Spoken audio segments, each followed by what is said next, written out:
the absurd reality that a person like Trump, a mentally deranged person full of megalomania and complacence, the person who is chastised even by American people as Commander-in-Chief, Lion King, President Evil, holds the nuclear button. These are what constitute the gravest threat to the international peace and security today. No one has shown more contempt for other nations and for the well-being of their own people than the depraved regime in North Korea. It is responsible for the starvation deaths of millions of North Koreans and for the imprisonment, torture, killing, and oppression of countless more.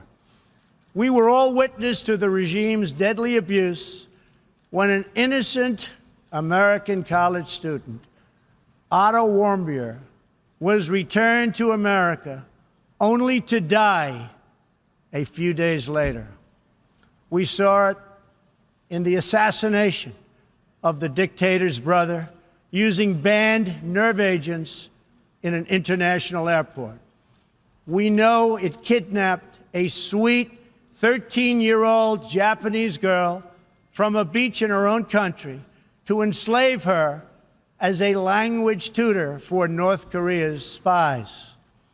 If this is not twisted enough, now North Korea's reckless pursuit of nuclear weapons and ballistic missiles threatens the entire world with unthinkable loss of human life. It is an outrage that some nations would not only trade with such a regime, but would arm, supply, and financially support a country that imperils the world with nuclear conflict.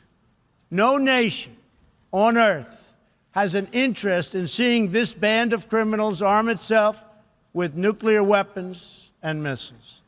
The United States has great strength and patience. But if it is forced to defend itself or its allies, we will have no choice but to totally destroy North Korea. Rocket Man is on a suicide mission for himself and for his regime. The United States is ready, willing, and able, but hopefully this will not be necessary. Wouldn't you love to see one of these NFL owners, when somebody disrespects our flag, to say, get that son of a bitch off the field right now, out, he's fired.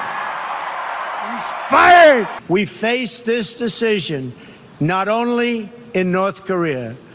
It is far past time for the nations of the world to confront another reckless regime, one that speaks openly of mass murder, vowing death to America, destruction to Israel, and ruin for many leaders and nations in this room. The Iranian government masks a corrupt dictatorship behind the false guise of a democracy.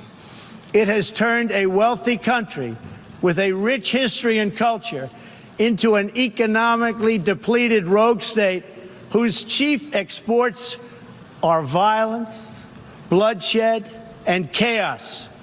The longest suffering victims of Iran's leaders are, in fact, its own people. Rather than use its resources to improve Iranian lives, its oil profits go to fund Hezbollah and other terrorists that kill innocent Muslims and attack their peaceful Arab and Israeli neighbors.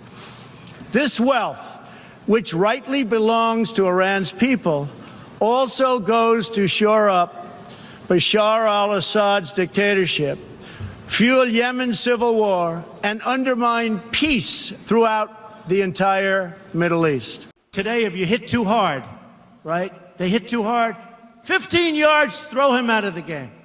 They had that last week. I watched for a couple of minutes, and two guys just really beautiful tackle. Boom, 15 yards. The referee gets on television. His wife is sitting at home. She's so proud of him. They're ruining the game. Hey, thank you for watching. You can click the circle right above my head to subscribe. There are also 2 videos to the left of me. They are both recommended. Once again, thank you for watching.